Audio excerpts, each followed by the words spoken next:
আসসালামু আলাইকুম। আশা করি সবাই অনেক ভালো আছেন। আজকে আমি আপনাদের সঙ্গে শেয়ার করতে যাচ্ছি একদম মুচমুচে কুমড়ো ফুলের বড়া। আশা করি আমার এই ভিডিওটি আপনারা শেষ পর্যন্ত দেখবেন। চলুন শুরু করা যাক। প্রথমে এখানে আমি নিয়ে নিয়েছি 3টে কুমড়ো ফুল। এটা আমার গাছের ফুল, আমি 3টে নিয়েছি, আপনারা চাইলে যে কয়টা নিতে পারেন। দেখুন খুব সুন্দর টাটকা কুমড়ো ফুলগুলোকে এবার আমি ভালো করে পানি দিয়ে ধুয়ে নেব। একদম ভেতরটা সহ ভালো করে ধুয়ে নিলাম।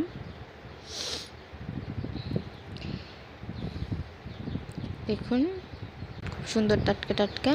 এবার আমি এখানে একটা বাটি নিয়ে নিয়েছি, এখানে দিয়ে নেব এবার বেসন। দিয়ে দেব সামান্য পরিমাণ হলুদের গুঁড়া, মরিচের গুঁড়া, সামান্য একটু জিরা গুঁড়া, সামান্য একটু বাটা মশলা দিয়ে একটু লবণ, স্বাদ মতো লবণ দিয়ে এবার ভালো করে হাত দিয়ে একটু মিশিয়ে নেব। মিশিয়ে নেওয়া শেষ হয়ে গেলে এখানে আমি অল্প অল্প করে পানি দিয়ে একটা ডো তৈরি করে নেব। দেখুন এরকম হতে হবে, বেশি পাতলা হলে ফুলেতে লাগবে না, একটু ঘন ঘন রাখতে হবে।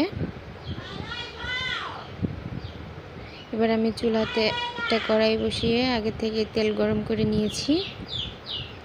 এখানে আমি এখন ফুলগুলোকে নিয়ে মাঝখান দিয়ে 2 টুকরো করে নেব।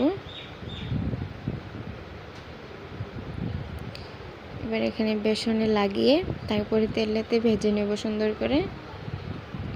2 সাইডটাতে একটু ভালো করে বেসনটাকে লাগিয়ে নিতে হবে। এখানে তেলেতে দিয়ে দিলাম, 2 পাশটাকে ভালো করে ভেজে নেব। আমার এই ভিডিওটি যদি আপনাদের ভালো লেগে থাকে অবশ্যই আমার চ্যানেলটিকে সাবস্ক্রাইব করবেন এবং কমেন্টে জানাবেন কেমন লাগলো আমার এই ভিডিওটি। পরেরটা ভাজা শেষ, এবার আমি তুলে নিলাম।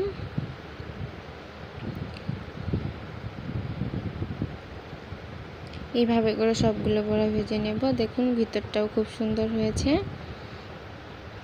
আজকের মতো এই পর্যন্তই।